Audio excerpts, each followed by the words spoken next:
opportunity for women to contest elective offices and power to exercise voting rights.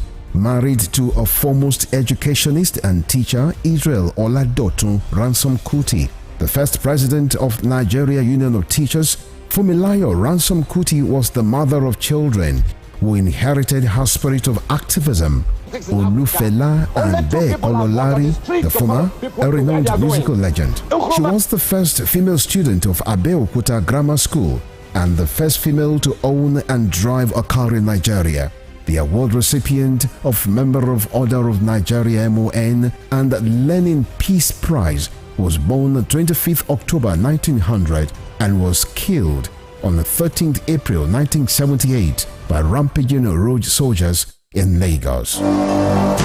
Western Spring Television identifies Fumilayo Ransom Kuti as a watershed character in history.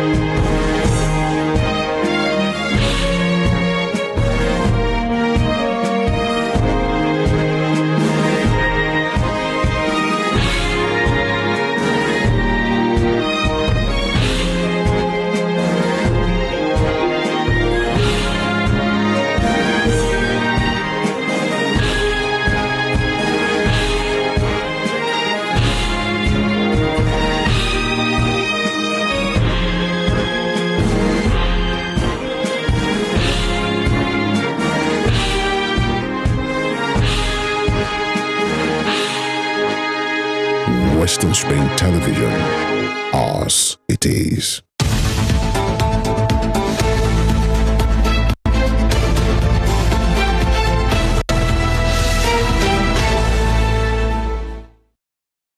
Good morning, Nigeria. Good morning, world. Arise and shine. It's a new day, a new morning, and a new week, and the first in the series of our program here, talking about Morning Spring.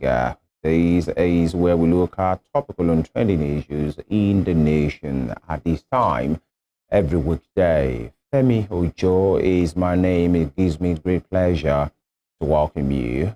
Thank you for being with us last week, and then, we're sure we'll have your cooperation for this week for us to inform you, to give you these analyses, having these conversations, quality, top-notch conversations about issues of our public importance, and it is this and more that we will give you today as well, especially this week. And this is a very special week to us here at Western Spring Television. Evelyn, good morning. Good morning to you, Femi. How do you do today? Very well, thank you. Good morning, Nigeria. Good morning, world. Welcome to another interesting edition. Yes, it's another day, and we are grateful to God for life. Yeah. It's the 20th day in the month of November 2023. Poko, we are moving to the end of the year. And if there's anything that you have to do, now is the time, the right time for you to do it. That's right. And, just before we delve into the papers, I just want to admonish everyone, Nigerians most especially, that we most of the time call our government leaders, our political leaders, elected leaders, appointed leaders out for what they should do, not focusing on what we as citizens should also do. I was on a trip yesterday, and coming back from my trip, I saw a newly constructed road that the government for your state just did, and I saw how the drainage system that was constructed so that the roads can not get damaged easily. I saw what our people, have done to make that drainage. It's newly constructed. So I wonder how the space of time they were able to do all that they did. It was really terrible. Refuse in... Dumping of refuse. Defecation in... Wow. It's so sad and so bad. And I feel, yes, we are always quick to call our government officials out, but then are we also working as citizens of the country? Civil civic responsibility, Yes. responsible citizenship as a people. Yeah, just like you said, we call out people and then normal, because some of them are not trying, really, talking about leadership, but then followership ourselves, and that's very saucy. It's very important we start having, this conversation so that we also are responsible citizens. When government provides any infrastructure, we also are responsible not to deface, not to destroy these things, to take care of it. That's like our own. You must take care of it, because it's for us, actually. When this thing gets bad, you have to cry over and over before it gets done again. And just to state it out there, and Evelyn, I think at this time, and I'm sure I'm stuck in the mind of many Nigerians, I'm beginning to have issues with our electoral process. It's one that's getting one worried. Now, we are apolitical on this program.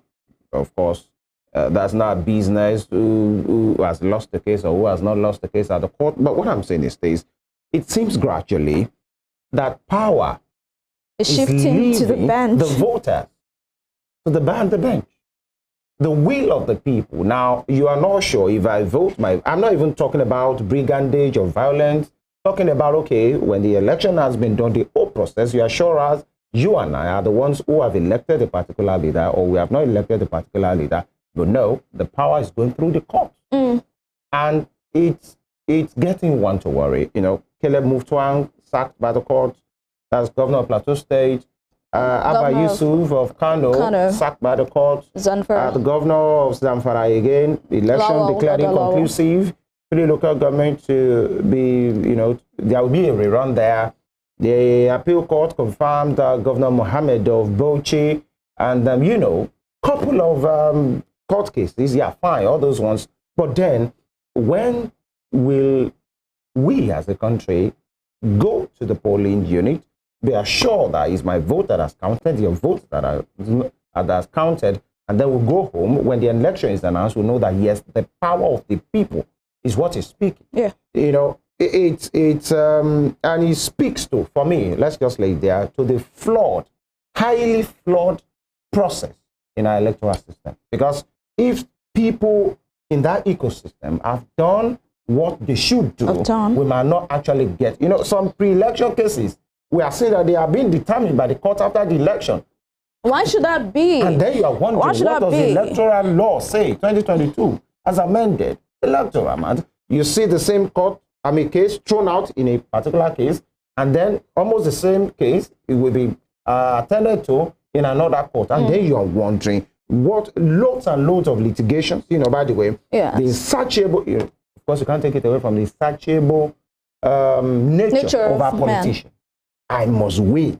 Even when you have no chance, you must cause trouble and then to win. But how about an umpire? Talking about INEC now, everybody involved in that, ecosystem, for us to have done what we have. Because the bad thing is this: next election cycle, many persons will just be, because go there, the bench takes the decision at the end of the day. Someone said that we are gradually moving away from democracy to benchocracy, because it's now the government determined by the judiciary and not by the thumbs of people. Over the weekend, we heard the elections of Liberia concluded. And we had a sitting president removed from even office, before the announcement he of the conceded election. defeat. It said, okay, yes, it shows that my people do not want me anymore, and I have to respect their voices. That's because he's actually confident in the electoral process. That's one thing, and it gives credence. It gives credence to the fact that our umpire, that's INEC, needs to do better.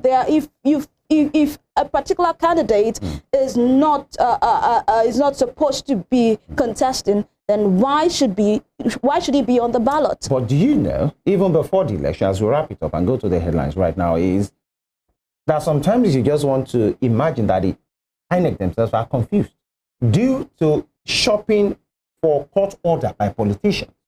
We've seen a situation in which sometimes, like 24 hours or 48 hours before election, INEC wouldn't even know the person that would be on the ballot. because this one will go to court, the court to grant this person. We had something like that in Bielsa, Yeah. Team Press Silva, And then where it you was think this removed. person will be on the ballot. Yes. The same person, and the challenger will go to court, the court will grant that person, and then you are wondering who will be on the ballot, and just 24 hours, that's when you know this is the person that will be running for office. And then it gives credence to the fact that now that it seems, and that's the bad part, now that it seems that the people are getting more interested in politics, that they want to get interested in who governs them, they are now getting to the polls. Now, I'm not even talking about what happens on the election day now, the whole process, and it's looking like the power is no more theirs, because when you vote, either 500,000 persons, 1 million persons, you are not sure. But in the next 6 months, there won't be one technicality, there won't be one pre-election matter, there won't be one thing that will be discovered. In the case of, let's set an example, in the case of Abba Yusuf, governor of Kano State, the court said it was removed on 2 instances at the tribunal and the appeal that almost 160,000 of his votes, the polling paper, were what not, is it called were now? not Were not signed. stamped and signed. Who did that? 160,000. And was INEC not aware? How did that go? Many things to talk about. We interrogate these and many things further.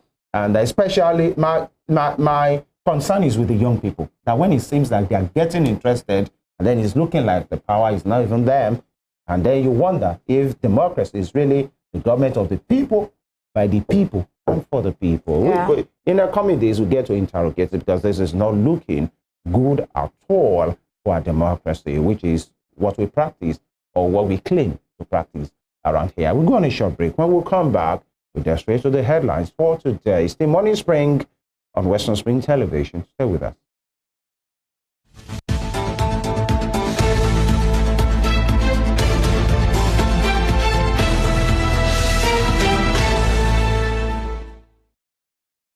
All right, now we'll go straight to the headlines right here on Morning Spring. I'll start with the Punch newspaper this morning.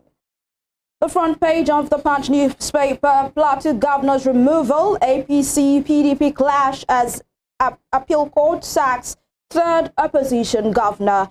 Court orders INEC to retrieve PDP certificate of return. Lalong hails judgment. Another rider there, ruling party using judiciary to intimidate, silence opposition.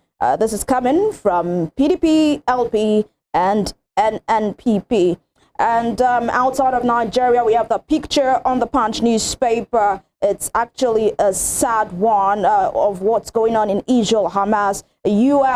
US condemned school attack, death hit 14,000. We're talking about 14,000 people there dying in the Israel-Hamas war. We hope that a negotiation and agreement is brokered and we can be able to have peace in that region. Away from that, Adeleke backtracks on acting CJ, APC knocks governor. You can get more of that on page 28. And panel indicts OUTH ex-CMD of massive job racketeering. More details of that is on page 8. Top strip of the Punch newspaper this morning, front page of the Punch newspaper this morning, service extension, FGO 600 teachers 23-month arrears. Inflation jumps 24 times in 25 months. That's according to a report. And we have our ex-president Muhammadu Buhari speaking right here. I do not miss presidency much, says Buhari. All right, that's all that on the front page of the Punch newspaper this morning. And we are going to go for some analysis. And joining us in the studios to do that is Ladeji Alabi. Good morning. Good morning, Evelyn. Good morning, Femi. How did you this morning? I'm very well. I forgot to wish you guys Happy International Men's Day. Your day was yesterday, and I know a lot of men were not even aware. It's expected for you to forget. Of course, yes, it is what it is. No, Femi. After celebrating like 14 million Women's Day in the Another year, one will still be next week. of course, yes. And Femi, the only did you remember that yesterday was your day? Yeah. Are you sure? Of course. Of course, Very much aware. Because I know a lot of men that were not aware. I got about 1 or 2 wishes. The first one came in around 4 p.m. The other one around 10 p.m. in in the night. So Okay. it is what it is. But, it's a good day to celebrate our men. You guys are doing a whole lot, and we appreciate very much. all your sacrifices, your love, and the responsibilities Leave you the carry. wishes, send money to our accounts. That's it. More like We'll see that after the show. All right, so let's go straight to the dailies this morning, Ladeji. Let's look at this issue right here in Osun State. Adeleke backtracks on acting CJ APC knocks governor. A lot of controversy in there. What are your thoughts? Well, I don't see any controversy there. I just see the governor and his handlers did not handle the issue very well. About 3 days ago, on the official Twitter handle of the governor, it was announced that the governor has approved the recommendation of the House of Assembly, and the CJ has been, asked to step aside. And yesterday again, another comment came out from the same handle that the governor has not sacked her or something, that he only recommended to the Judicial Council.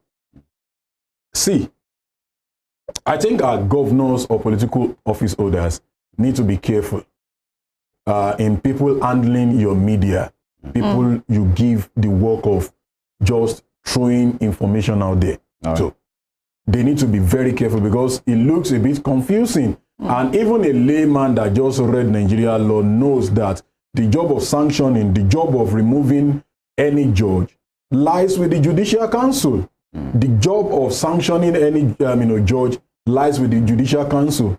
So you don't have the power to say, okay, I've sacked you. Do you get? But now two conflicting Statements from the same office. source. Yeah. So what I told someone yesterday was that the governor's office was just trying to do a damage control. Maybe after the backlash from people, he now discovered, okay, we are fumbled. What can we do?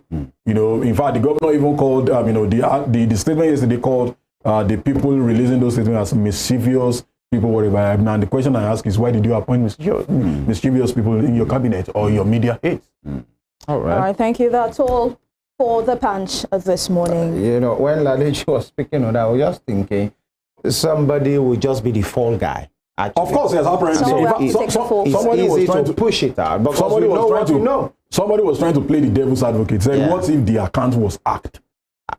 We are so quick to use that word. What if the account was hacked? So it was hacked on a Thursday or Friday and got retrieved on Saturday or Sunday. No, I think it's even good for us in the media that this thing wasn't shifted on us to say it's the media that is taking it out of context. We have a lot of mischievous media guys now.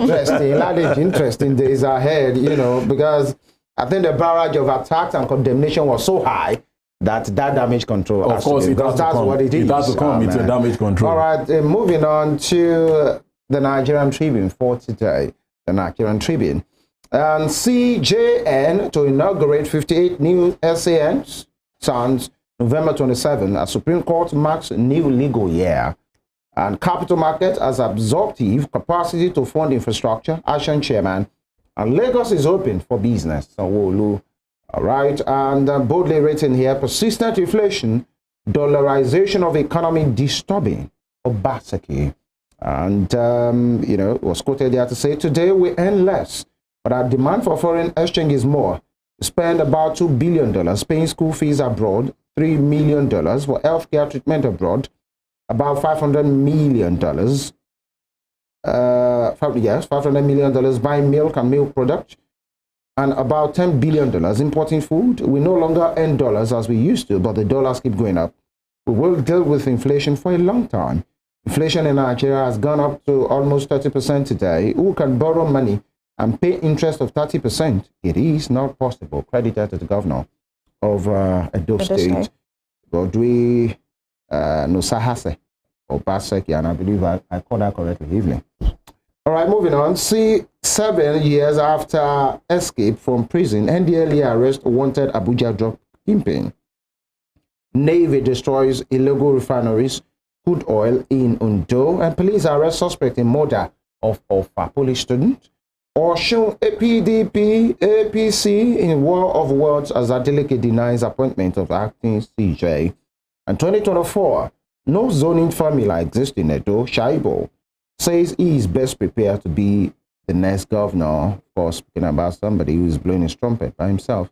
And by next year, Nigeria should be producing enough fuel for domestic consumption. Presidency, all right, good to hear. PDP members protest as appeal court sacks Governor Mutfwang, declares APC winner in Plateau. And it is a temporary setback, he says. And looking at the bold headline here, PG, persistent inflation, dollarization of economic dystopia, Obaseki, and with all those things that he talked about.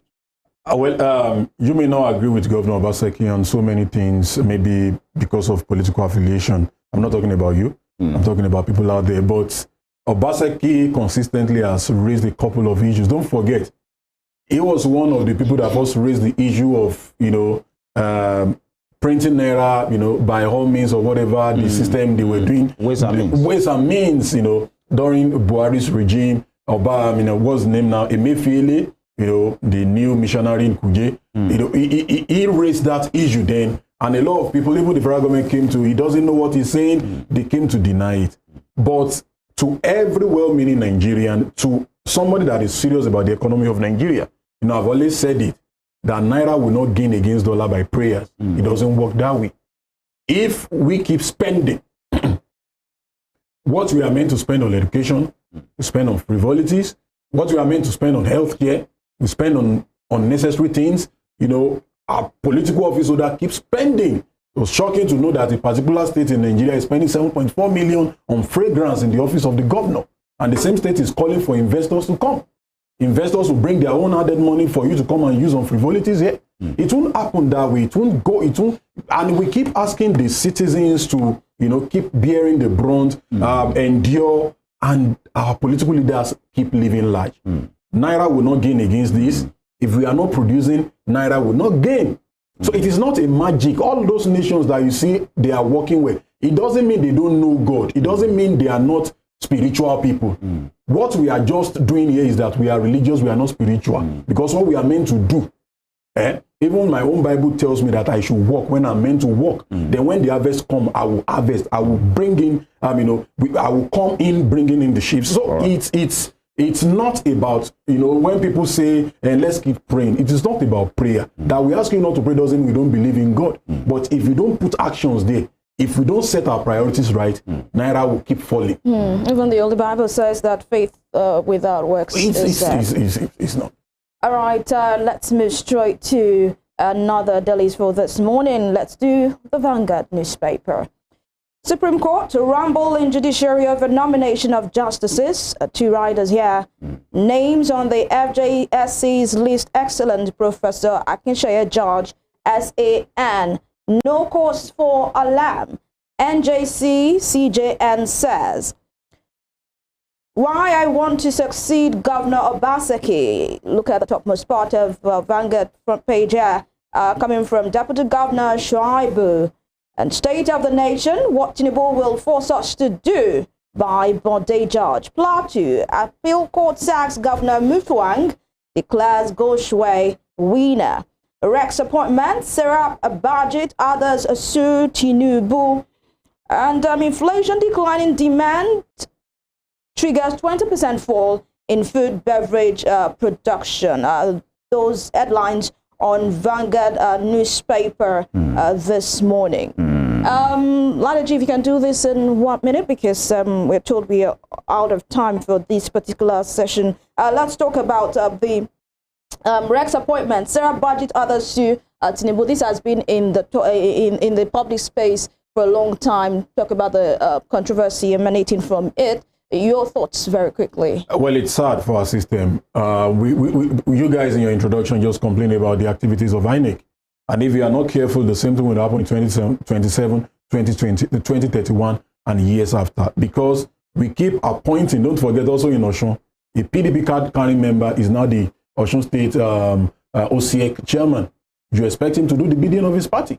The federal government, at the federal government level, they keep appointing APC card carrying members as REC in state. What do you expect them to go and do there? Are you expecting a free, fair, and credible election from those people? Let's keep deceiving ourselves. Interesting days ahead, and that will be all on this segment for today. Thank you, Ladeji. It's always a pleasure. Thanks for coming. Yeah. Wishing you a lovely day ahead. And you too. Yeah, we take a break right now. When we come back, We'll talk about something very important about health, about having a good health, taking care of ourselves, therapy, and what it takes, but as it concerns the economy, the purchasing power of what we have in our pockets to handle our health situations. Please stay with us.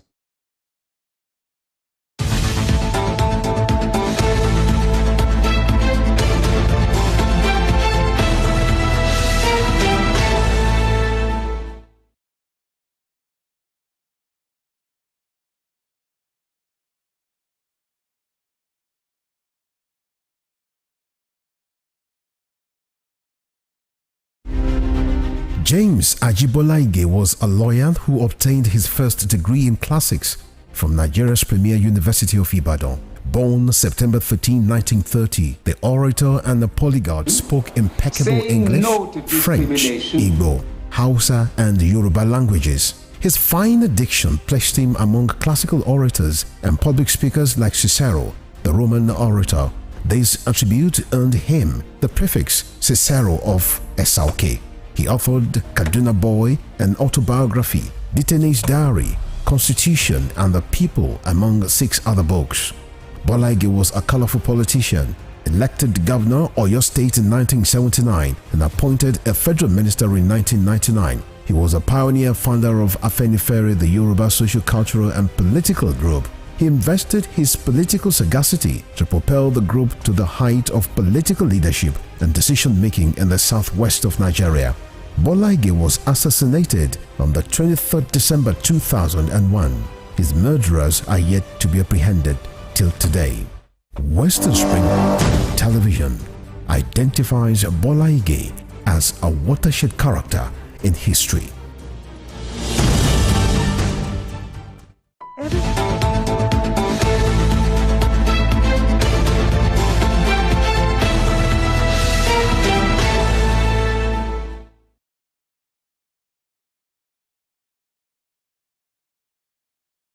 The days of treating common illnesses like malaria, typhoid with just 1,000 naira have gone down the drain. Since the price of drugs skyrocketed in Nigeria, access to basic healthcare has been like passing through the needle for many, and Bola Adedokun is one of them.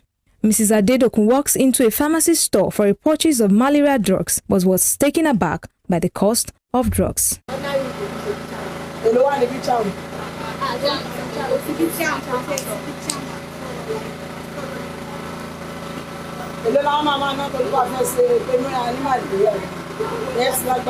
She had to settle for the cheapest product.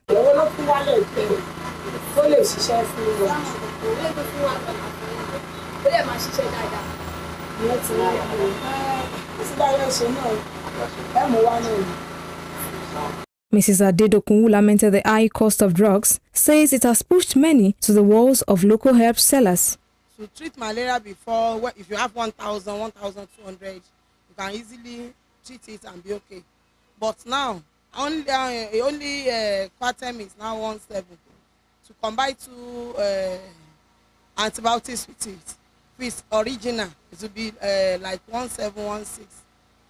And this Igbo made one that they have, they said there is no amoxicillin, Bicham. So we have to go for that 300 naira one. That is true. At times it might not even work. You might still repeat it for the second time before you'll be okay. So before you combine pain relief together with it, it will be over 3K. Before, if you have 1,000, 1,200, you are good to go and you'll be okay. And another challenges you have is that the drugs are not as good as before. The work is not all that perfect. So many people will combine Agbo together with it now. Adebayo Adebare, a community pharmacist who also has his own fair share of the effect of soaring prices of drugs, says the situation has snowballed into disease resistance for many patients who cannot afford to buy a complete dosage of prescription. Now patients cannot even have access to complete treatment of malaria with a token of 1,500. So it's no more realistic unless you want to just go for there are some drugs we call prophylactic drugs. Prophylactic drugs, they are not drugs that are actually going to do the complete treatment of your ailment. It's just going to suppress it, you know, so for prophylaxis purpose. So it's going to suppress it. Maybe it's just mild cases. So people have resorted into that just to find means of, you know, shielding away from the negative effect of the cost implication, the rise in cost of drugs and everything. And this has actually taken a negative toll on the community, not even we business owners alone. We business owners, you know, we have our own implications. We have negative implication on us. Number one, ranging from the patronage. The patronage has drastically reduced. When we now go back to the implication it has on the community, you know, there is something we call, you know, resistance to drugs. And resistance to drugs happen when you don't use the right combination of drugs to manage your disease condition. So when patients now come and they come to the pharmacy to complain, now due to the high cost of drugs, they end up not buying. So they go back to the local chemist or the roadside herbal sellers and just look for, please, I need that, I need this, I need that, just to provide a little bit relief. All these things contribute to what we call disease resistance. So no matter how much they use all those things, it will not even work on them. So by the time they now feel so down and they cannot even cope again, they will have no choice to come back again. Now, the disease condition you could have managed with just 2,000 naira, even with the high cost of drugs, you will now end up even spending more. But amidst the ripple effects telling on pharmaceutical businesses, the local herb sellers seems to be making headway in their businesses as a visit to a store in Osogbo, the Osun State capital, shows high demand for local herbs concoction. Their customers range from people with malaria, typhoid, diabetes, among other ailments. Sir, àwa ní àwọn customer lóríṣiríṣi tí wọ́n ń ra àwọn àgbo wa yìí.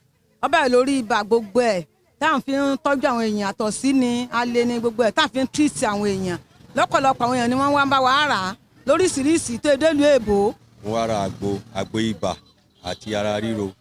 A bá lọ hospital owó tá a ti ná tá ń fi ra oògùn tẹ́lẹ̀ ní chemist ó ti pọ̀ ju agbára wa lọ. Tá bá lọ hospital oògùn tó à ń kọ fún wa. Tá bá dé chemist ìlọ́po bí ọ̀nà bíi ó ti ẹ̀ kọjá ọ̀nà bíi mẹ́ta báyìí ó ti lọ bí ọ̀nà bíi mẹ́wàá tí wọ́n á kọ tó jágbá agbára wa ò dẹ̀ ká mọ́ bí ọrọ̀ ajé Nàìjíríà ṣe rí báyìí ń sìn.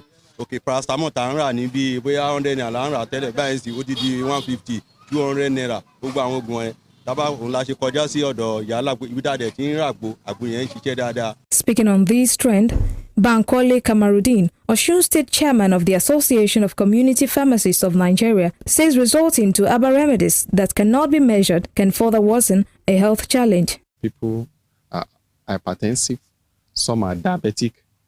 They have already been diagnosed over years, and there is need for them to continue to maintain certain drugs to keep their body in a good state.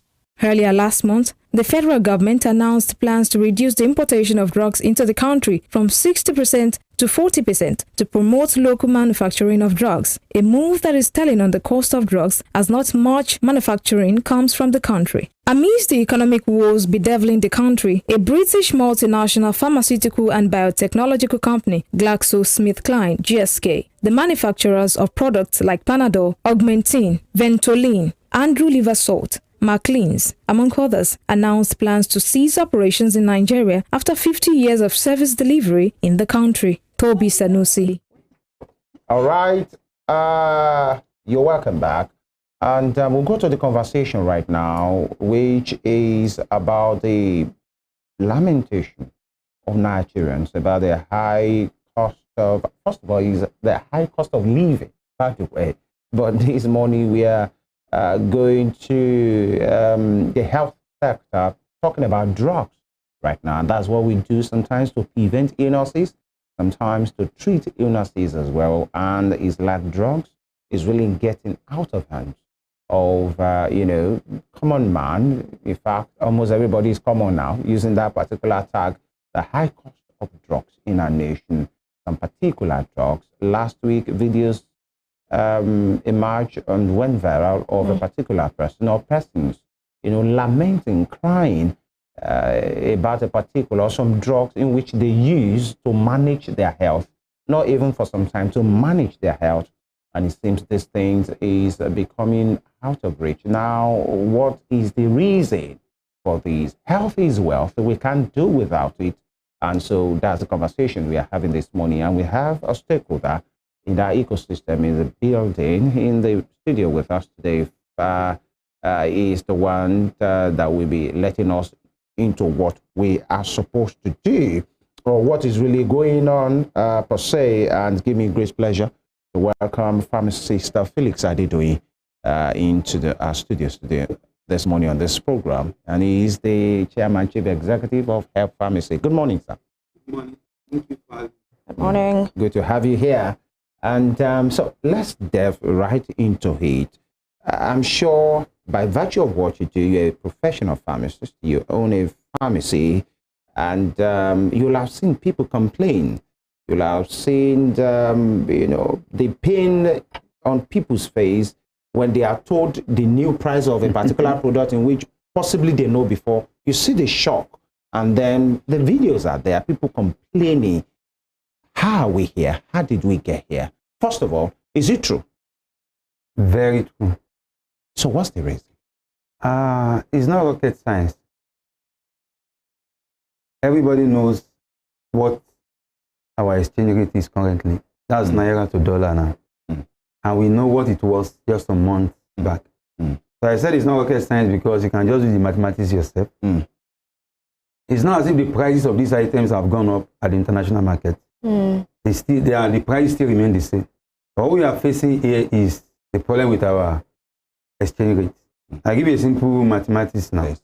If an item, for instance, sells for just $3 at the international market, it means that at the time that a dollar was exchanging for 500 naira, it means that all that was needed then to import a single unit of that item was just 1,500 naira. Yeah. If the same item still remains $3 at the international market, or with our current exchange rate, I won't talk about the official market because most importers don't even get to source dollar at this official market. I can tell you for a fact that I know of senior colleagues are into importation. Yeah. A lot of times they get their dollar at the black market. So at this current rate of 1,200 naira, it means that if it's still the same $3, you will need about 3,600 naira to import the same item that you are importing for just 1,500 naira. What could have been 1,500 is now 3,600. So it's not rocket science. It's a function of our exchange rate. For as long as we don't get that right, we're still going to be in this same situation. That's sad. Pharmacist, with the explanation you have given here, it means that most of these drugs are produced outside of the country and they're imported into the country. Is that we do not have, indigenous manufacturers of drugs right here in the country, or they are not just many? We have a few. But these few, considering a population of over 200 million people, and I can mention the few ones we have on my fingertips. There are very few. Just your Emzor Pharmaceuticals, Pitsin, M&B, just very few of them. And they don't even manufacture core eticas. A few of them now do core eticas, but a lot of them don't manufacture core eticas. You find them manufacturing your cough syrups, your anti-malaria, but a lot of them don't manufacture core eticas. And even, let me bring out this direction, this dimension to it. Sorry, even because of our people listening and watching, what are the core eticals? Core eticals are drugs like your anti-diabetics, your anti-hypertensives, anti-asthma, drugs in management of asthma.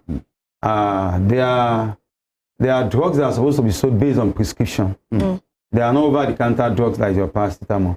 But even for our over-the-counter medicines that you don't need prescription to procure, that our local manufacturers do manufacture, the active ingredients are imported into the country. That's where the problem really is. Even for drugs that are manufactured here, this exchange rate still affects them. It's just that it's not as much as it affects drugs that are purely imported. For those that are manufactured here, the active ingredients that are used, the raw material, and then put that in layman's terms, are imported into the country. So it means that, by and large, even for those that are manufactured here, the active ingredients are still imported into the country. So it means that the exchange will still have an effect on them too. All right, we have one of the reports that actually necessitated this conversation is drugs used by asthmatic patients. Talk about Seretide and Ventolin inhaler. There was a time, I think some months back, maybe 5 months back, Serotype Discus was sold for as low as, with what we heard, was sold for as low as 5,000 naira. But right now is going as high as 49,000. If it's even available at all.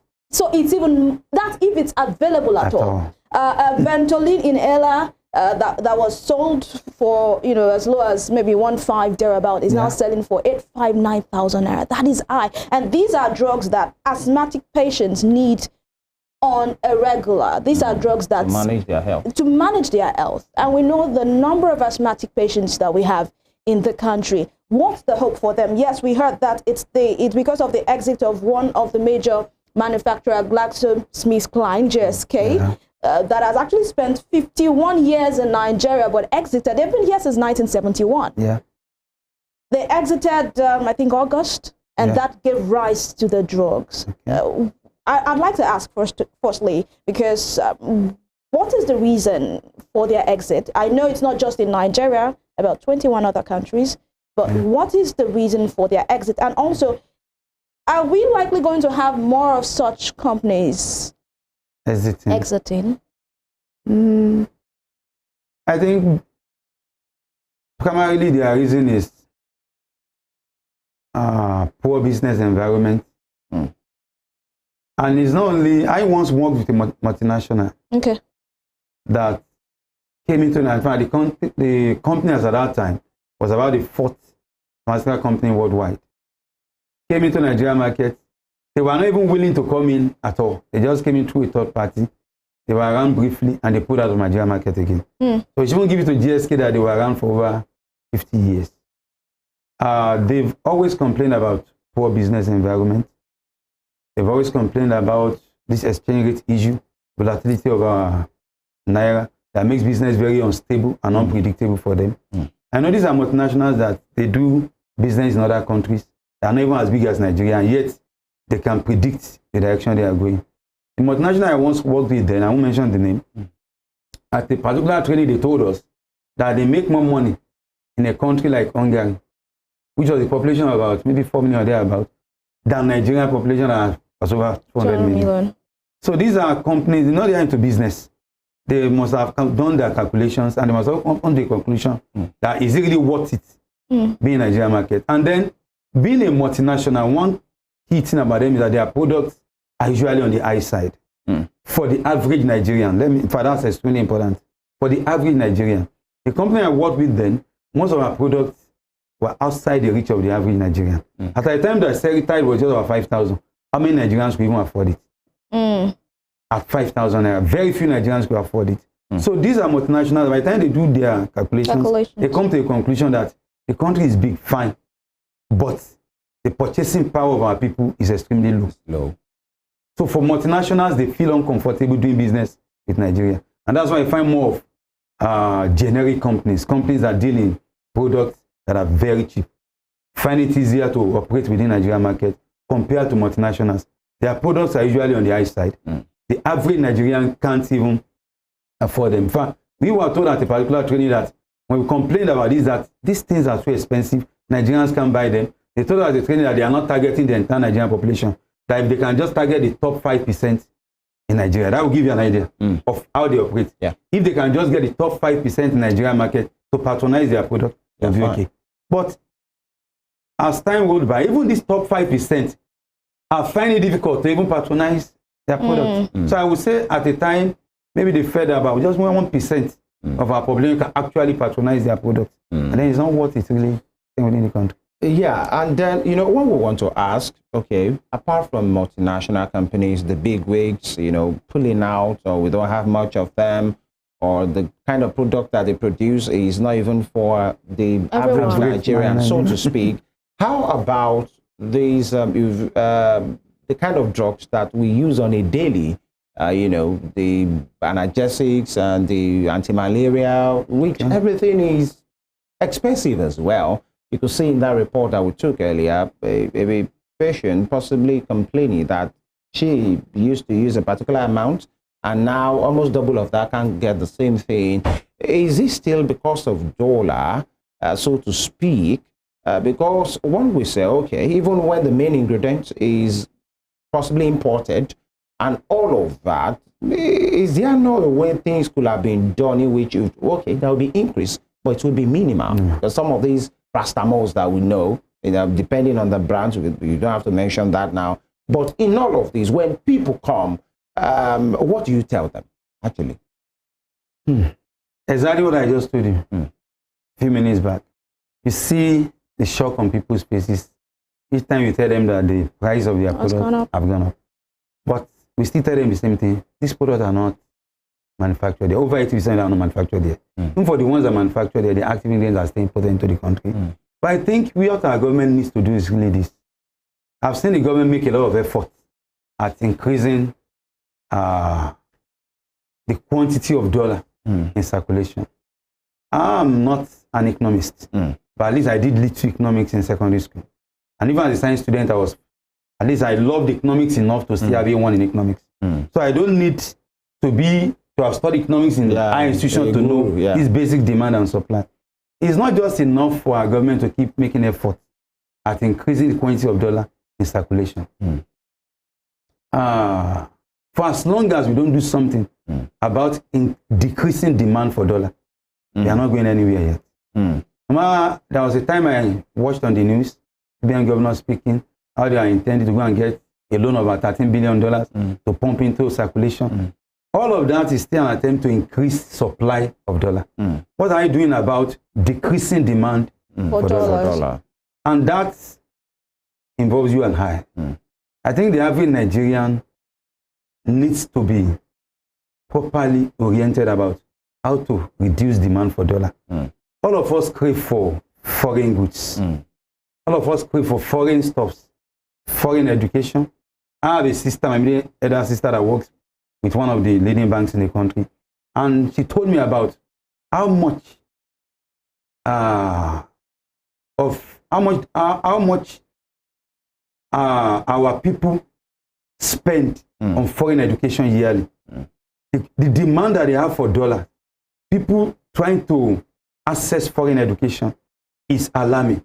So it put pressure. It put pressure on the dollar. So now the dollar, the same little dollar, you want to go on school abroad, your children want to go on school abroad, you want to patronize foreign goods, you want to go for healthcare abroad, you want to do your vacation abroad.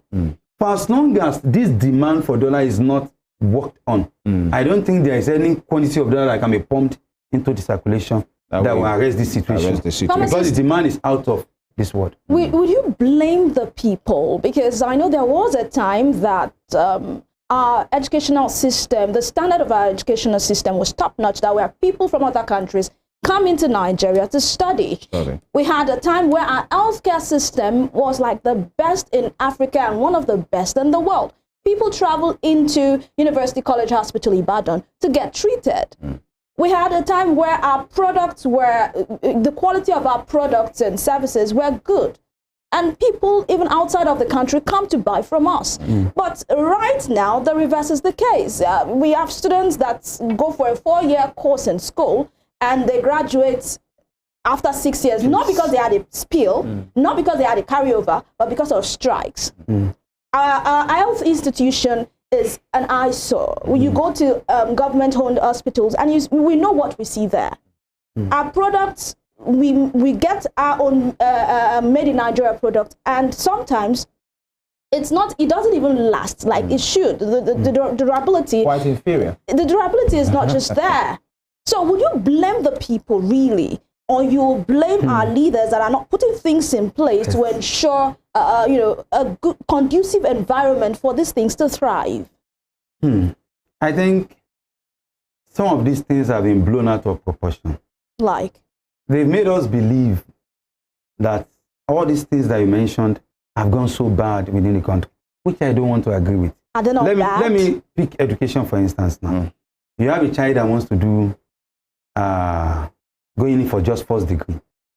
Even if you are complaining about public universities, that because of incessant strike, you may not be able to predict how long the child will stay in school. How about our private universities? I know of people that are their children, their words in private universities, and still pull them on private universities and send them outside the country. So it means that it's not just all about strikes, prolonging people's stay in school. What we now say about somebody who put his child out of a private university that you're 100% sure will not elongate your child stay in school, and yet you still send the child out of. I think our mentality also has to be worked upon. Go to healthcare. I know there are very good private hospitals in Nigeria now that can comfortably take care of a lot of illnesses that everyone out of the country for. I give you an example. We all know that our former vice president had a surgery done in Lagos. In one of the leading private hospitals. Yeah. He could have gone out of the country to do that. A lot of his colleagues will have gone out of the country to do that. And he got it done right there in Lagos at Ikeja. And it's fine today. So it's not, the situation is not as bad as we are made to believe. As if we don't even have nice goods that we can patronize, or services that we can patronize within the country. We still have nice goods and services within the country that we can patronize. I think we've just been sold a dummy that we just have to get this thing outside the country. That is quality. Yeah, you know, and let me ask, you know, talking about production, manufacturing, yeah, you stated the forex part and everything, and sometimes the active ingredients are imported. But when we say, can't we manufacture these active ingredients ourselves? Don't we have the capacity? Don't we have the knowledge? Can't we do these things? You look at the Ogun State axis, the industrial part, the Agbara, the Songo, having these companies domiciled there. Some are in Kano, some in Lagos, some at the eastern part of the country, you know, with pharmaceutical companies. Don't we have the manpower to do some of this, at least the basics ourselves? And so that we wouldn't even need to import, you know, to manufacture paracetamol and syrup. Homegrown, indigenously made, 100%. I think gradually we'll get there. We have the manpower. I think what we lack is the willpower.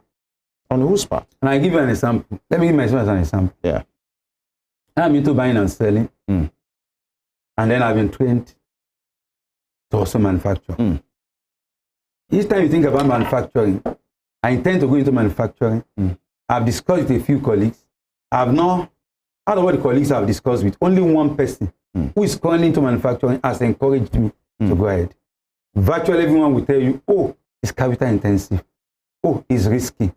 Why not just stay with your buying and selling? So I think it's the willpower that is really lacking, not the manpower. We have, there at OAU, I finished from OAU, we have professors of physical chemistry that can comfortably handle all of these things. So I think it's not the manpower, I think it's the willpower. The government now bringing together, or the private sector bringing together the people in academia, together with those of us that are in the business world, collaborating together to get this thing done. But like I said, we are getting there. I read of late of Emzo Pharmaceuticals by February next year going into manufacturing of this active pharmaceutical ingredient in Nigeria. In fact, I think they've spent close to 23 million euro on that project. And by February next year, the project should be kicking off. And I think it boils down to willpower. I always salute the courage of the woman because it's a woman that owns the company. I always salute her courage. Where we men are pulling back, you see a woman moving ahead to do that. But like I said on one of your platforms earlier, sometimes ago, she started with production too, with her Emzo paracetamol tablet, a very popular brand. But at the time she veered off and went into production again, into importation again. Serious importation. At that time I was discouraged too that, oh, these are people that we're looking up to, going into importation again. But now it's back on track. Importing. How about you've talked about the willpower, what we want to imagine, the willpower really from the north to the south to the east and the west. How about the ease of doing business as a manufacturer of drugs? How easy is that? Because many persons will say sourcing for capital, you have talked about it. Power generation, which is quite a factor. Some of these factors, you mean if somebody is willing enough, it could be surmounted. You got it right. If somebody is willing enough. Because these are variables sometimes that you don't have power over. You know, there is a saying, a common saying, that where there is a will, there is a will. I spoke to a senior colleague that is into production. And after all said and done, he rounded up on that day by telling me, it is still worth it. And I was really encouraged. After telling me all the challenges that he's been facing, I stock his product a lot, manufactured here in Osun State. Each time I pick his product, in fact, incidentally, most of his products are cheaper than imported ones. And they still do the same job? And they still do the same job. I prescribe them regularly. They still get the job done. So it means that where there is a will, there will be a will. All these problems notwithstanding, is here in Osun State, in Elisha there. And all right, really not nice products. Are doing well in the market. And you could see in that report, many persons are resorting to going for local herbs, by the way, because they feel, well, it's cheaper and then it's readily available and it will still do the work. In fact, some will say when the orthodox drugs can't do this work, you clear it off. That's and they would also say that those are the kind of drugs that our parents grew up with. And they didn't die. Now, back to your way, what I want to say, is it not a viable option? Number one. Number two, can't we really make use of these alternative drugs, or the way you call it, these herbs and everything, and modernize it and really, get it to a level that it will be edible, it will be okay for the body? I think it would be wrong for me as a pharmacist to speak entirely against herbal drugs. I know, I won't mention, some other healthcare professionals do, maybe because of their own training. But for us as pharmacists, there is a whole branch of pharmacy called pharmacognosy, which deals with drugs from natural origin. So we can't speak entirely against herbal drugs. You are trying not to speak against it, but let me ask, is it bad? They are not entirely bad. Is it good? Yeah, some are very good and effective. Okay. I think the real problem with them is standardization. That's what we call it. Most of them are not standardized. You can't really tell the exact dosage that patients are supposed to take. You can't really take the exact duration that patients are supposed to take them for. But there are some of them that have been standardized and have been used over the years, that people can actually, by virtue of these people's experience, they can tell you, just take this little quantity over this period. But by and large, why I am a bit skeptical about them is because for us, it's not all about efficacy. A lot of them are efficacious. We are more concerned about safety. And we are talking about long-term safety. If you take a drug today, efficacious indeed, you got better, and some years down the line, your kidneys are wiped off, your liver gets damaged. Of what use is the efficacy that you enjoyed some years? But that's the real problem. But I hope that with time we get to that point where some of these drugs herbal drugs can be standardized enough. We have a few of them like that now. Standardized, made into modern dosage forms with accurate dosages that people can consume. Now, as it appears, like, because to call it what it is, the drug prices are soaring every day, and it's looking like the common man is helpless already, because no matter how upset or painful the person wants to get the drug, in as much as about their health, is that they go for the cheaper options, in which sometimes they are at the risk of getting fake products, or they still come back and go and source them, pull the money from where they shouldn't have pulled it off, just to take care of their health. And the other part is going for herbal products, in which you have spoken about as well. What is the implication of this on the people, on our health, on the economy, on the nation as well? These soaring drugs prices, right? I think from my own experience, I spoke along this line on one of your platforms of late. I think there is this communal part of us in Nigeria, Africa at large, where I can still tell you for a fact that majority somehow still get away to buy these drugs. Of course, they do painfully, they do reluctantly, but they still get to buy these drugs. So they have to. They have to, because so they still get to. How they source for the money? That's it. That's why I said something. But still find out maybe you have to talk to an uncle, call somebody outside the country. People, I can tell you that people go to that extent. Call somebody in Abuja, call somebody in Lagos, to help. Want somebody pulling money together. But somehow, people still get to buy them, especially when you're talking about drugs that people must buy. And then for malaria treatment, I may want to disagree a little with what was reported earlier on. You can still get to treat malaria with less than 1,000, please.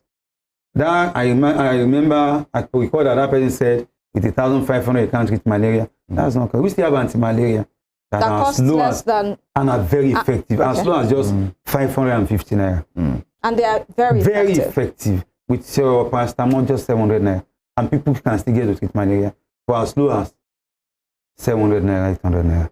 So it depends on the brand you are going for. And I can vouch for those brands that are as low as 500, 550, that they are still very effective.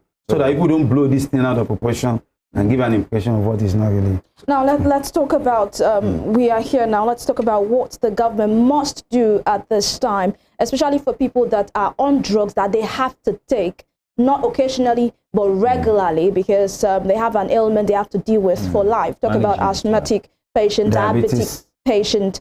You know, what can the government do if someone used to buy a drug for 5,000 naira, but now has to part with 52,000 naira to buy the same drugs that he will use or he or she will use within the same time frame, and the person earns less than 50,000 or earns 60,000? How can the person cope? Yeah, the first thing I would like to say is this: our people also need to be willing to listen to professionals. I've seen people come into my premises and then they are looking for a particular brand that is extremely expensive. Okay. They are trying to convince the person that the person can go for a cheaper alternative that will do exactly the same job. Is it the person just walking out? What if that was what was prescribed by the doctor? No. Even in advanced countries, you don't have to prescribe using brand names. Okay. You expect to prescribe using generic names. Okay. Using and based on that, your pharmacist then can decide to give you an alternative that is cheaper and also effective. I just told you now, the same drug that I mentioned earlier on, I can get as cheap as artemether-lumefantrine. That's the generic name. That you can get as cheap as 550 naira brand. There are brands that go as high as 2,000 plus. There are brands that go as high as 4,000 plus. And there are brands that are as low as 550. And we still get the job done. Is it the same thing with ailments such as diabetic and asthma? Yeah, the same thing. There are drugs, for me is the generic name, for instance. Yeah. There are brands that are as high as 2,000 plus. And there are brands that are as low as 500. So people must learn to trust their professionals. Must be able to trust your pharmacist enough that he knows what he's doing. Each time I see that, I just laugh. But after leaving, I just will look at my staff and tell them, can you imagine? And this person appears educated. How can someone that appears educated be unwilling to listen to professionals? You know, sometimes when it comes to health, it has to do with trust. Trust to say, this is what my doctor said. So if you are not this is what I've been using that has been effective for me. If you want to give me another thing that I've not used before, I can't trust it to do the same work. I think that's where it comes from. And we know that health is not the same as you getting treating your health is not the same as you doing other things. Let's say I know they may have the same consequences. I wanted to use a house, but it's the same thing. If a house comes down today, it might cost their life. But people are very, very, very, very particular and careful when it comes to issues. Okay, let me give you an example now. I have a brother that is hypertensive now.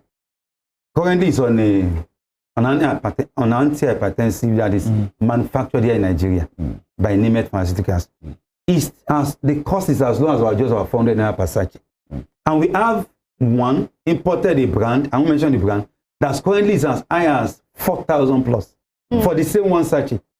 My brother has been on it for months now, and he's doing pretty well, controlling his blood pressure perfectly, manufactured here in Nigeria.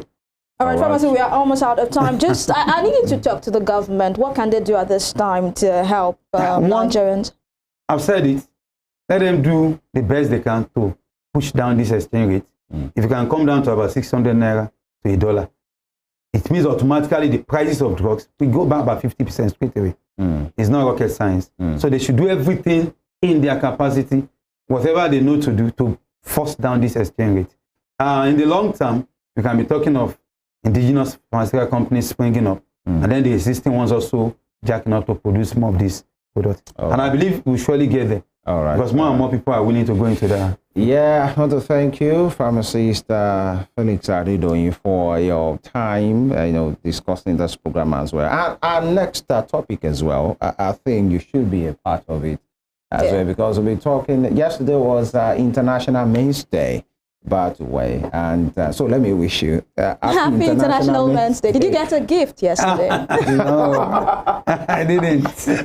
You can see the big laugh, like, you know what's going on already. Yeah, that'll be our next conversation. Yesterday, November 19, of course, of every year, is set aside to celebrate men, their contribution, our contribution to the society, to the family, to the workplace, and everything. But then the theme of this year's International Men's Day is quite, instructive, quite iconic. It's something that everybody of good intention will pay attention to. And it says, zero male suicide. Zero male suicide. And of course, it's the case of suicide has been on the rise of late. So how can we curb this? What predisposes one to suicide? Why will a man want to end it all? What gets one to that point? Is it many, beliefs and things that predisposes one to that? We'll get to interrogate this more. We'll be speaking to another professional on these as well. And of course, Mr. Adedoyin is a man as well. So you might as well be a part of the conversation. We'll go on a short break right now. When we come back, a doctor will be joining us. Please stay with us.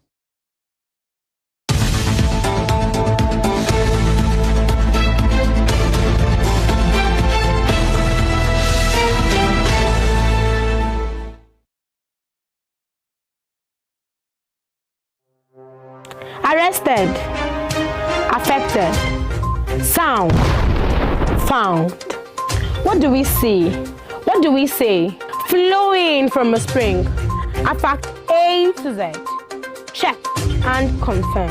Ever expounding current events. Traveling down from the business gist to the globally arising happenings, to the sports news, to the bittersweet infos. Guided transmission, even diffusion, vast and fast, detailed facts are fled.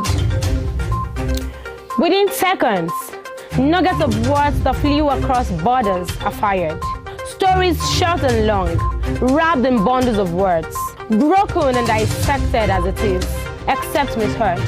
This is the news as it is.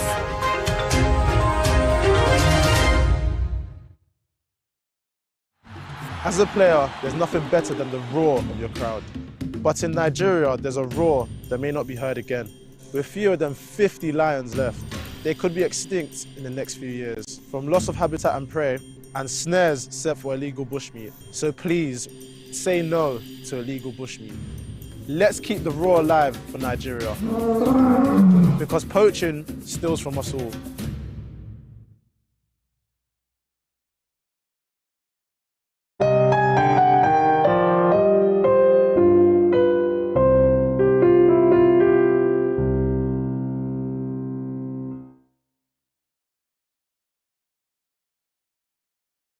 Illegal bushmeat is not cool, but it's on sale now.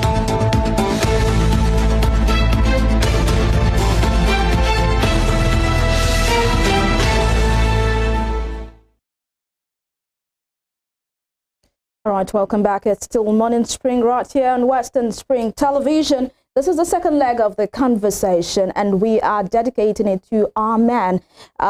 These are the pillar. I call them the pillar because really without them, we can't really have a world. And we know that their responsibilities, their duties in family, in society is really, really large. But over time, we've had a situation where the men are told to man up, and that has caused a whole lot of silence from the men, where they're going through issues, they're going through pressures of life, but they cannot talk to anyone because as a man you have to man up, you have to chest in quote now, the responsibilities and move on further ahead.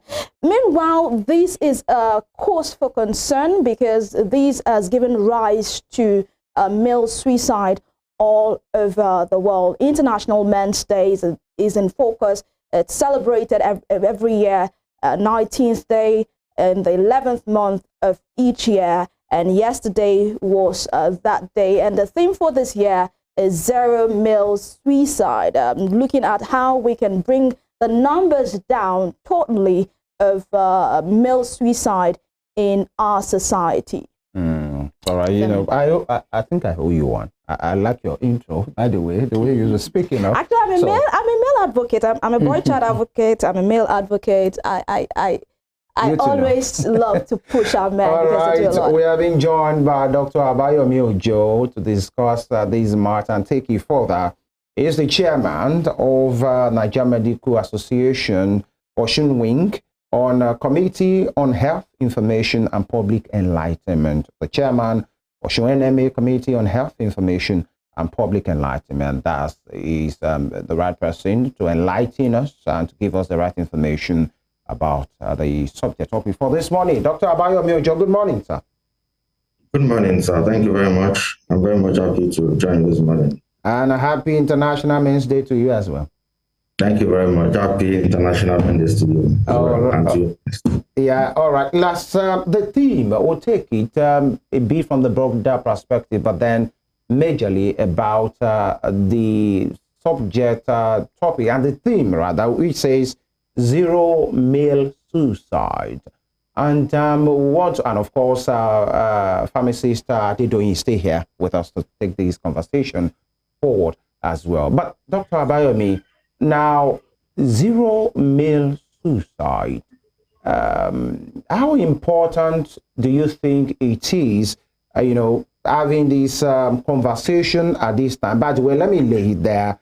There are a couple of things to know. The International Men's Day is an opportunity for people everywhere of goodwill to appreciate and celebrate the men in their lives and the contribution they make to society for the greater good of all. And on November 19th, that's how these holds as well. And many interesting data, awkwardly interesting, I must say, that speaks to the prevalence of suicide, especially among men, having the higher percentage. In fact, a foundation says, that's Elizabethan Foundation, says Nigerian men account for 80% of suicide in Nigeria. So, Dr. Abayomi Ojo, how do you think, how important is it discussing this theme on this year's International Men's Day? Thank you very much. Once again, thank you for having me here. You're welcome. Again, thank you. Celebrating men again this day. Suicide is a public health issue and sadly is on the rise. The data you have quoted are correct. And it is a sad data and it's on the rise. 1 million people commit suicide worldwide. In Africa, data shows that suicide is increasing.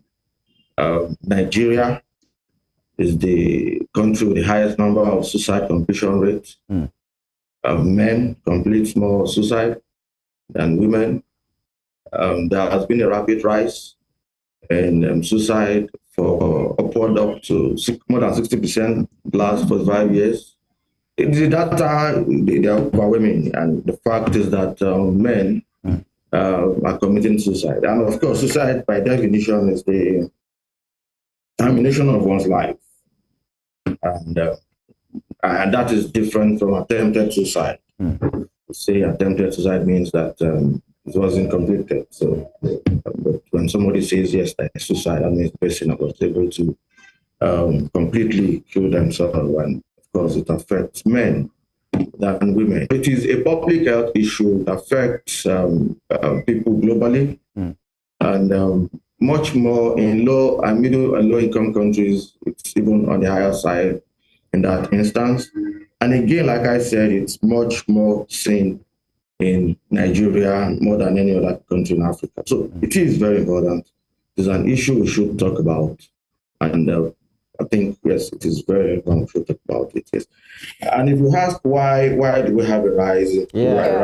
I was just about to ask that. Why we having men dying? I think it's because of increase in responsibility that the society has placed on men. We have more financial challenges, especially men that are in the marriage age. And again, if you look at the statistics, the men that tend to commit more suicide are the married one compared to the unmarried one in the same age group. Of course, it is also higher among students, and among students, male again are more common to have and to commit suicide than women. So what are the risk factors? Risk factors are mainly the financial challenges and the responsibility placed on men to be a leader, to provide finances, money in a household, to fund the household lifestyle, and the punishment that society gives to men that are not able to provide these things. Of course, other among students, academic challenges, things like marital conflict, relationship conflict, family conflict, household or dysfunctional families are also factors. And of course, the fact that men tend not to talk, to express themselves based on again societal factors, and the fact that, of course, just like you mentioned the other time, that men tend not to express themselves when they have issues. They're supposed to man up, they're supposed to face your challenges. Other factors are substance abuse, the availability of some of these drugs in the market. Some studies that are really available, they are over the counter. And then I can also mention some of these drugs, especially that people use to kill sniper, of course, is one of the common ones, and others which I may not want to talk about. Cheap, available in many roadside sellers, and so it's at the reach of most people wanting to kill themselves. And it's also important to say that if there is attempt of suicide between men and women, what we have found is that probably women attempt more than men, but men complete the suicide process more than women. I think that's some of the data that is available. The other things that we also know is that the data in Nigeria, just like any other registration system, is incomplete. Many of the studies that we have seen oftentimes is from newspapers, what people have printed in newspapers. And that shows again that if you divide Nigeria into geopolitical zones, from some of the studies that we have seen, the North Central, the Southwest have a higher volume of suicide, completion of suicide in Nigeria. Oh, all right. Yeah. One will say you have spoken glowingly and about these issues and concerns, and looking at the rate, the speech, you even said it appears the married men are the one committing suicide more than the single men among the men folks, and then the geopolitical distribution. One key thing that my colleague said earlier in the introduction is this thing of men are supposed to be men. You are supposed to man up situations, and then you are not supposed to talk. The moment you talk, then you are more like a weakling. A sissy. Yeah, you are not supposed to say it. That's what men do. And is it a belief or a tradition passed down from generation to generation in your own assessment, and then you see men bottling up and then they implode all of a sudden? Yes, thank you very much. The fact that men are not supposed to talk, I think, comes from the role that men are supposed to play in society. Men are supposed to be leaders, they're supposed to provide leadership wherever it is. And the basic unit of every society is the family. The man is supposed to be the head of the family and it's supposed to provide and protect all members of the household. So if the man is found to have broken down and is the one crying all the time, that is going to cause a lot of dysfunction in the family. I think that is why those roles come. And then, of course, because of the modern lifestyle that we have taken those expectations and those responsibilities to a monumental high level that is, again, now causing adverse effects in the life of men. Many men do not speak. They've been told not to talk when they were young. That's like me, and of course, I want to guess the same thing you were told when you were growing up.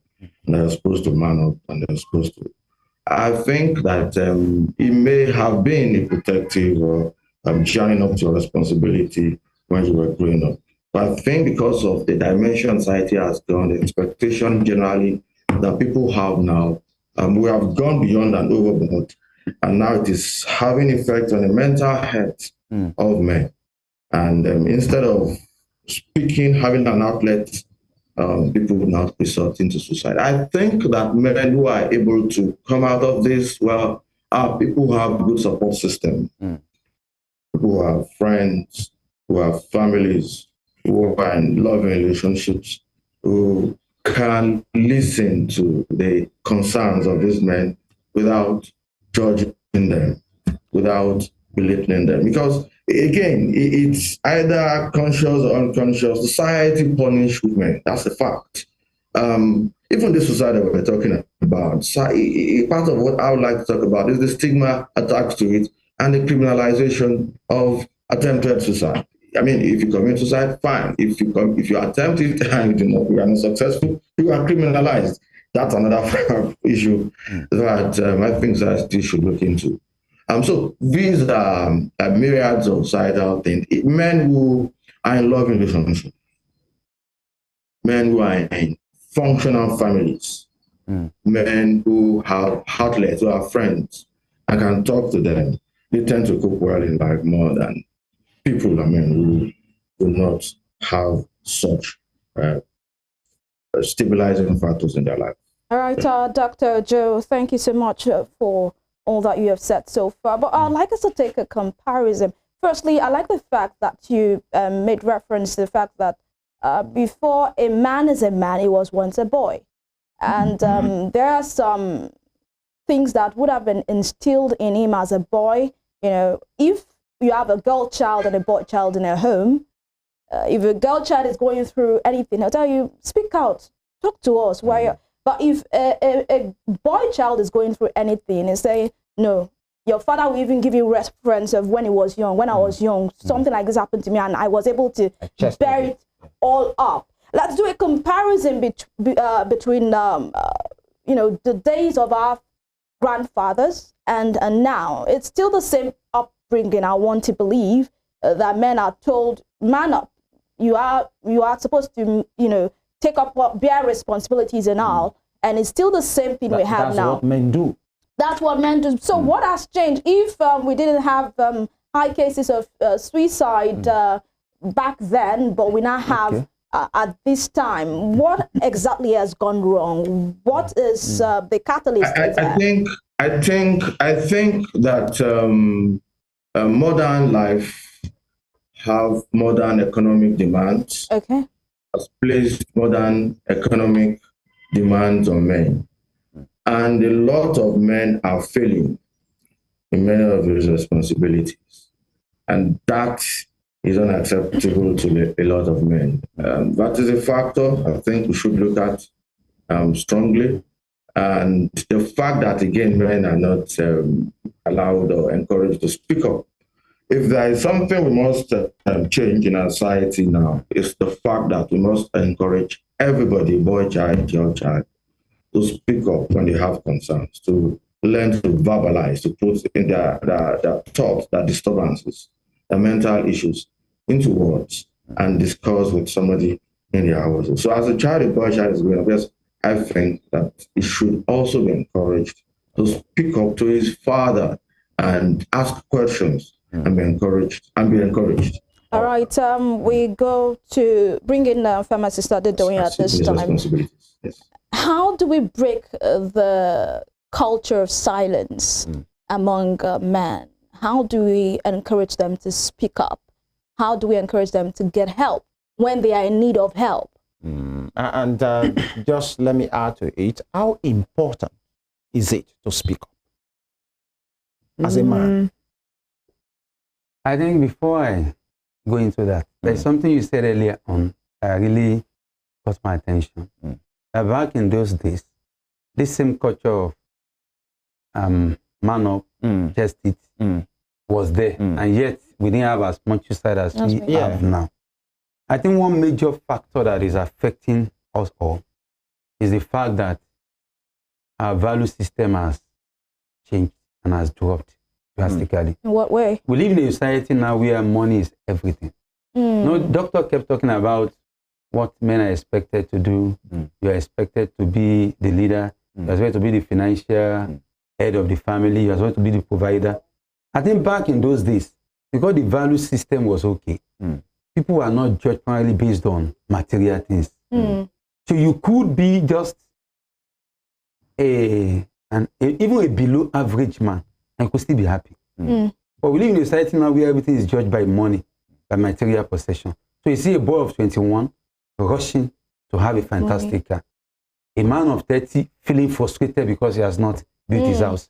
So I think we have come under this unnecessary pressure, which wasn't there back in those days. Who should be blamed for this? I think the family, to start with. Because if you come from a family where you've been properly tutored to know that money is not everything, where your parents have made you to know that you are not judged based on what you're only able to bring to the table, that your value, your worth is not solely a function of material possession, it tends to calm you down. My firstborn, for instance, now is in his final year now in university. When he was in year 1, he almost came under this kind of pressure. I found out my boy, we always talk about we want to make it. So I had to sit him down. That you are in a private university. I'm sponsoring you. Have you ever been denied of anything at any point in time? What brought you under this unnecessary pressure of you want to make it? Want to make it. At year 1. And on my 50th birthday, I didn't know that those things were sinking into him until on my 50th birthday when he was asked to speak. And he said one thing he would thank his father for is, I know what is common with we boys of nowadays. I want to make it. But my father will always tell me, take it easy. Relax. It's a process, yeah. So the family plays a major role. Get your child to know that you are not judged based on money. I'm interested in what you are becoming. Totally. A total man, not just money. So I think then our government is not helping matter anyway, because you see your government officials flaunting wealth here and there. So everybody believes that that's the yardstick of success. But back in those days, I can tell you for a fact, my dad was comfortable financially, but he had friends that are not comfortable financially. And they all moved together. They all enjoyed life together. And nobody looked down on the other person. So there is a need for us to get that right so that people don't put themselves under unnecessary pressure. If you have just a car, no matter how rickety it is, enjoy your life with it. If you have, if you don't have anyone, joyfully go by public transport and live your life. Or live in a society where even if you drop your car and decide not to go out with your car, they're already asking you, so you know it's a society that judges you based on money and material things alone. Each time it happens, I just laugh. Money, I have decided not to go out with my car today. Why must you keep asking me? They won't even ask after your children. They won't ask after your wife. The next they're asking you is that, oh, there is no problem. What happened? As if it's a crime for you to go by public transport. So there is a need for us all to calm down. To calm down and have a complete orientation. How important is for any man? Now, I'm speaking to you as a man and as a father. Somebody, of course, you're a pharmacist, you own a pharmacy store. I know you see people, you work with them. I wouldn't know if there is a day that you don't get to meet people. How is it important for men to speak up about issues and not be seen as a weakling? That's extremely important. And I can say that I've been there.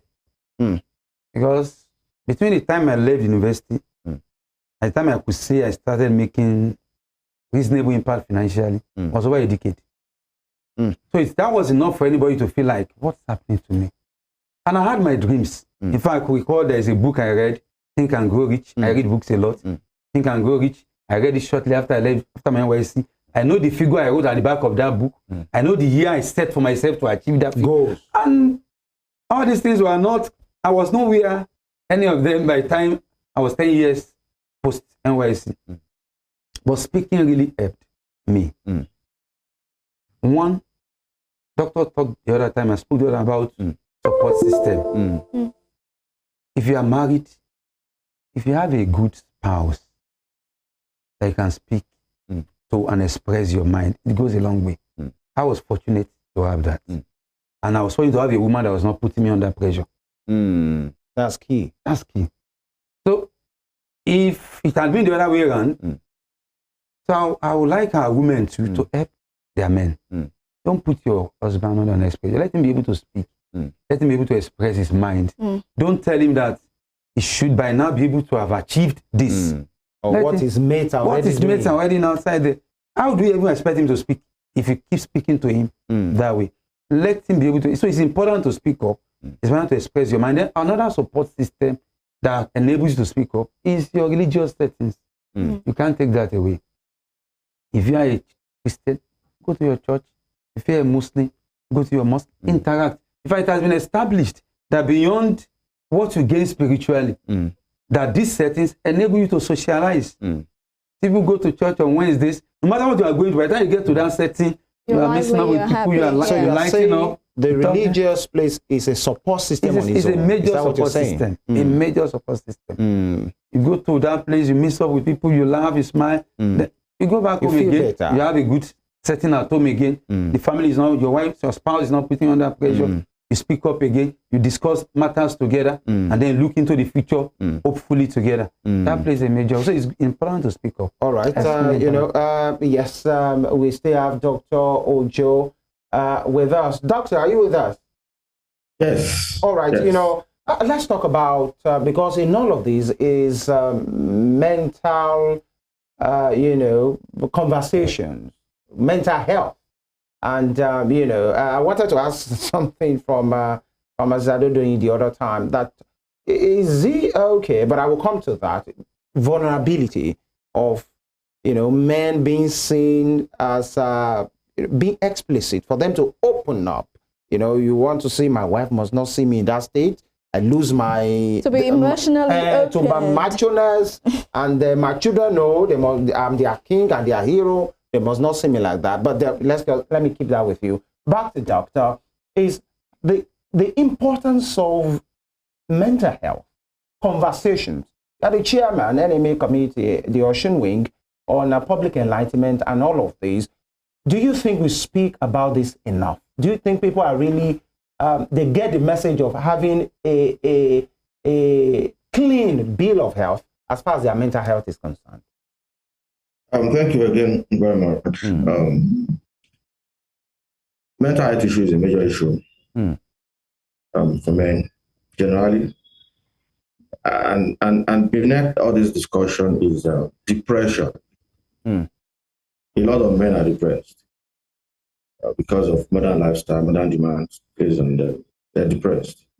And just like we've been saying, discussion has been going on. Management of depression, or the cause of this depression, essentially as a result of the value system that has changed, and that has worsened the whole system. The conversation is what you discussed, and that's the question you asked. Are we discussing it enough? I said, no, we're not discussing it enough. Of course, even men are not discussing their concerns enough. They are not talking about it enough, and that's why a lot of men are depressed. That's a fact. The indices, incidence of depression among men is on the alarming high.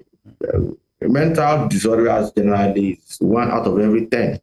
And that is 10% in every society. And depression is a major issue. So it is important that we talk about it everywhere, at home, at workplace, in our religious settings, in our family setting, extended family setting, social gatherings.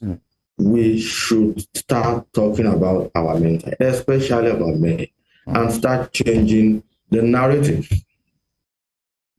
that don't talk. The main thing, at least the main message for me here this morning, is speak up. Find people in your life that you can talk to. that you can be vulnerable with, that you can show a part of you that you're not willing to show others to. It is important for you to have a good mental health. But we're not talking about it. We've not even started talking about it at all. We have a long way to go. I think I want to encourage platforms such as this to increase the more, so that we have more platforms for men to talk about it. Like, if one of the advantages about speaking up is that by the time you speak up and other people hear you, then they tell you they've gone through the same thing. These are things I've gone through. This was how I was able to overcome it. These are the outcomes. If you continue to do things this way, that's why you're having this outcome. And then you see that it's not as bad as you think it is. There was this story that I had last week, that if all of us in the world comes together and say, okay, let us drop our problems in a bowl in front. Let's say we are able to get ourselves together in a circle, everybody in the world. So drop your problem and let's see whose problem is the biggest. By the time everybody is done, you will pick your problem back and put it in your pocket and go back home. Now, I'm fine with this one, considering what other people are dropping out there. So it's not the end of the world for you. You must know that. And by the time you talk to people everywhere, you have a good support system. Yeah, Dr. Ojo, talking about speaking up, recently we had the report of the number of men that go through domestic violence. And, you know, when you even hear it, I can see pharmacists giggling already. When you even hear it, you're like, why would your wife beat you? But it happens. But this man can speak up. Are you a man like this? Are you man enough for your wife to beat you? But I won't say. This man cannot speak up because society cannot fathom the fact that you are being beaten by your wife. But it happened. Now, I just want to ask you, and I'll also throw the same question to pharmacists right here in the studio. Is there a nexus between the high rate of divorce and the issue of suicide amongst men? I'm bringing that in because the family is the smallest unit and most important unit of a society. And we know that when a man is absent in the life of his children, especially a boy, then the way the boy is raised is, I don't want to sound away, because we have single mothers that have brought up their children, rightly. But I know that the place of a father in the life of a son is very important. And when we have high rate of divorce in the society, we tend to see a lot of these fathers absent in the lives of their boys. Could this be a cause too? Yes. Again, if you're looking at statistics, I think you've spoken very well. And you've raised vital information to domestic violence, divorce rate, and suicide. These are three important factors we raised. And so what are the factors? What do we know? I think I should start from what do we know. There is domestic violence against men. Men are beaten, we've seen it, that's a fact. And we have written papers, manuscripts, journals, and we've reported it. Men are abused. There are so many ways that women, wives abused their husband, physical abuse, verbal abuse, denial of rights, food, coital sex, and other companionship are common. So it is not only men that abuse the wife also abuses the children. But the concept of the fact that reporting domestic violence against men, we've not even started that discussion at all. We recently had a lecture, and that was the subject of a book that one of my friends presented, and we had more than 100 men, and he kept talking about examples of men that were abused. And it was only one or two people out of the entire, in a physical meeting, only one or two people were able to come up with personal examples. And we know from statistics that's more than that. So we've not started that discussion at all. The concept of reporting domestic violence against men. Now the concept of talking about divorce, having a father figure in the house. I will say that women have roles to play in a home, and men, they have roles to play in the home. Ideally, a man is not supposed to play the role of a woman or his wife in the life of the children, and a woman is not supposed to play the role of a man. Each should play their role, and that is what brings up a child. There are people who have done it for single mothers. Dr. Abayomi. Yes. Yes, we have been told we have to go in 30 seconds, concisely. What should we do to have zero male suicide? It should speak up.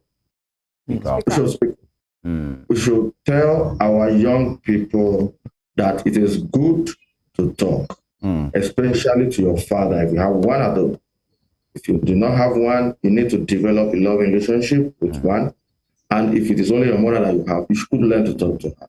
All right. You should speak up. And as adults, you should find ways to talk to your colleagues. All right. Dr. Abayomi Ojo is the chairman of Osun NMA, that's Nigeria Medical Association, Osun Wing. He's the chairman Committee on Health Information and Public Enlightenment. Thank you for your take and your time this morning. Thank you very much. Thank you for your time. And then we take it home with pharmacists that they're doing now. Your take on this matter, your parting shot on having zero male suicide. Let people also look out for signs of depression in people, in men around them. When you see a man that is unusually withdrawn, or unusually aggressive, you should actually come closer and encourage the person to speak up. There could be issues or matters being bottled up. So watch out for signs of depression, which is a major cause of suicide, depression, in men around you. Unusually withdrawn, unusually aggressive, and all that.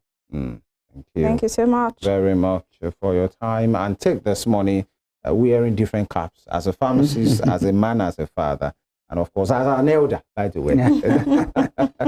Thank you once again. It's an happy International Men's Day to you, and all responsible men, every man, by the way, and the ones that are doing the good work. Thank you for your time and your take this morning. You can join us on our social media platforms, on X, on Instagram, and on Facebook at Western Spring Television, and on our YouTube channel as well at Western Spring Television.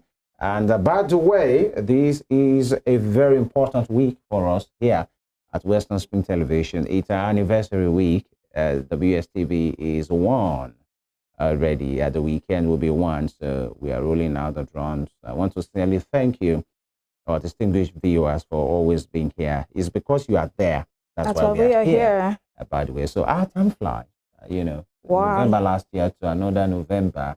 And so that's and so let's start with pharmacists that are doing. Thank you for supporting us on this program, and it's our first anniversary. And so thank you, everyone. It's a busy week, of course. We climax everything at the weekend. Femi Ojo is my name. God bless Nigeria. And I am Evelyn Ohiola. Thank you for joining us. We'll make a return tomorrow. Have yourself a good day.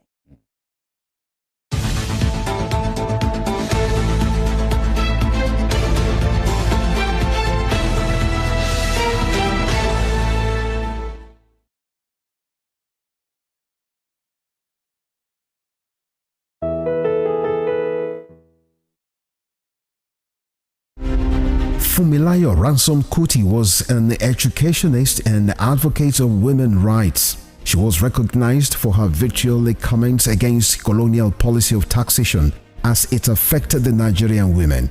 Bere, as fondly addressed by her women followers, Funmilayo championed the initiation of universal adult suffrage, which gave an unprecedented leeway for women to contest elective offices and power to exercise voting rights. Married to a foremost educationist and teacher, Israel Oladotun Ransom Kuti, the first president of Nigeria Union of Teachers, Funmilayo Ransom Kuti was the mother of children who inherited her spirit of activism. Olufela and Be Kololari, the former, a renowned musical legend. She was the first female student of Abeokuta Grammar School and the first female to own and drive a car in Nigeria. The award recipient of Member of Order of Nigeria MON and Lenin Peace Prize, was born on 25th October 1900 and was killed on the 13th April 1978 by rampaging road soldiers in Lagos. Western Spring Television identifies Funmilayo Ransom Kuti as a watershed character in history.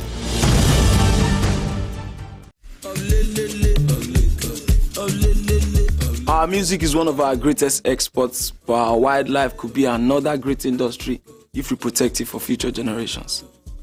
Right now, it's threatened by illegal wildlife trade. So please, report wildlife crime and say no to illegal bushmeat. Because poaching steals from us all.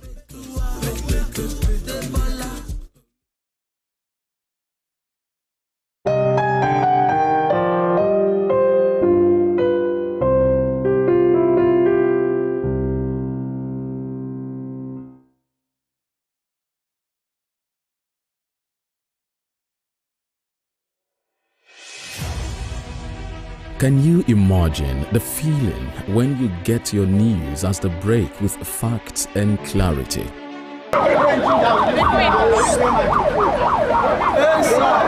Our news are reported as it is. In Africa, and all those who masterminded the way it happened will have to pay a price. Enjoy Western programs, projecting culture and tradition to the world.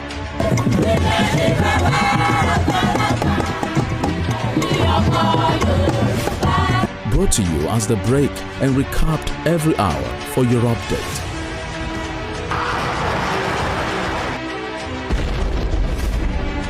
Fellow Nigeria, how to improve your welfare is of paramount importance to me.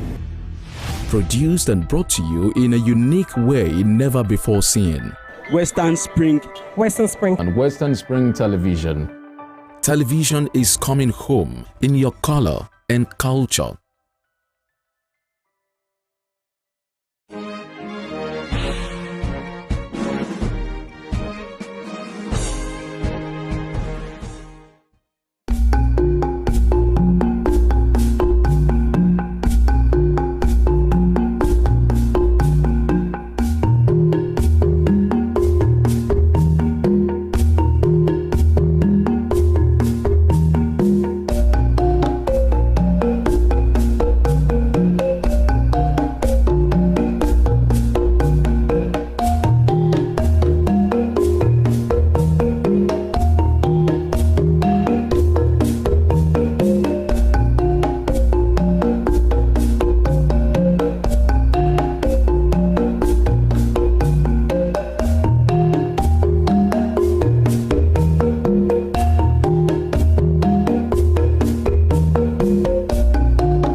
Turn it up! It's the Wild Wild West, and Western Spring Television is pulling out all the stops to make sure that you don't miss out on every of the fun and happenings around you. Yup, we've got you covered because your girls got all the juiciest tidbits and entertainment news from around the world. Cross over to the chocolatey side of entertainment. Join me, Chocolate Cassie, on Eccentric as we take you into every bit of the juiciest news, fashion, music, movie updates, and other trending conversations. Together on the show, we'll get personal with your favorite celebrities via phone call, Zoom, or even live here in the studio. Eccentric will be shown on your TV screen on Western Spring Television, channel 190, only on StarTimes.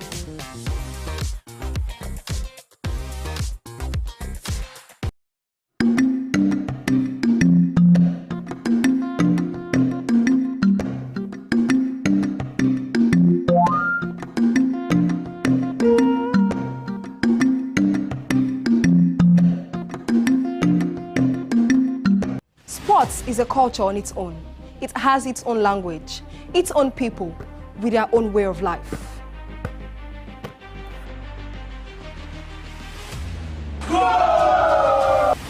The world of sports is never void of actions, stories, dramas, and scandals. I guess you need a sports show that can walk the walk and talk the talk. On this show, we answer all your sporting questions. The whens, the whys, the wheres, and even the what ifs. Sports Spring is that show that will give you that new lease of life you've been looking for in sport journalism. Join me, Joseph Atewe, And your sports Amazon, Nengi Ernest. on this station, Western Spring Television, channel 190, only on StarTimes. Let's talk sports. Let's speak the most universal language of the world. Sadly, in Nigeria, we have less than 50 lions left in the wild. And even these are at risk from snares set for illegal bushmeat. So please, do your bit to protect our remaining wildlife. Say no to illegal bushmeat because poaching steals from us all.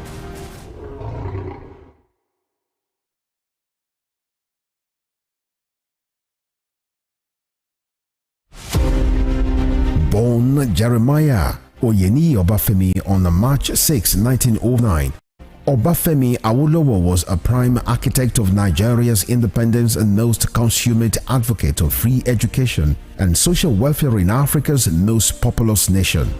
Erudite politician, thinker and philosopher, Awo was fondly addressed by associates and political colleagues, brought his unique attributes to bear on governance in the defunct Western region. He administered as leader of government business and the premier between 1955 and 1958. Obafemi Awolowo's premiership witnessed pioneering in multi-sectoral policy initiatives and execution.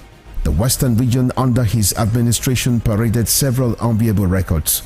First television station in Africa, first real estate in Nigeria, first high-rise building in Nigeria, first modern sports stadium in Nigeria, first agricultural settlement in Nigeria, first modern civil service secretariat in Nigeria, and first industrial estate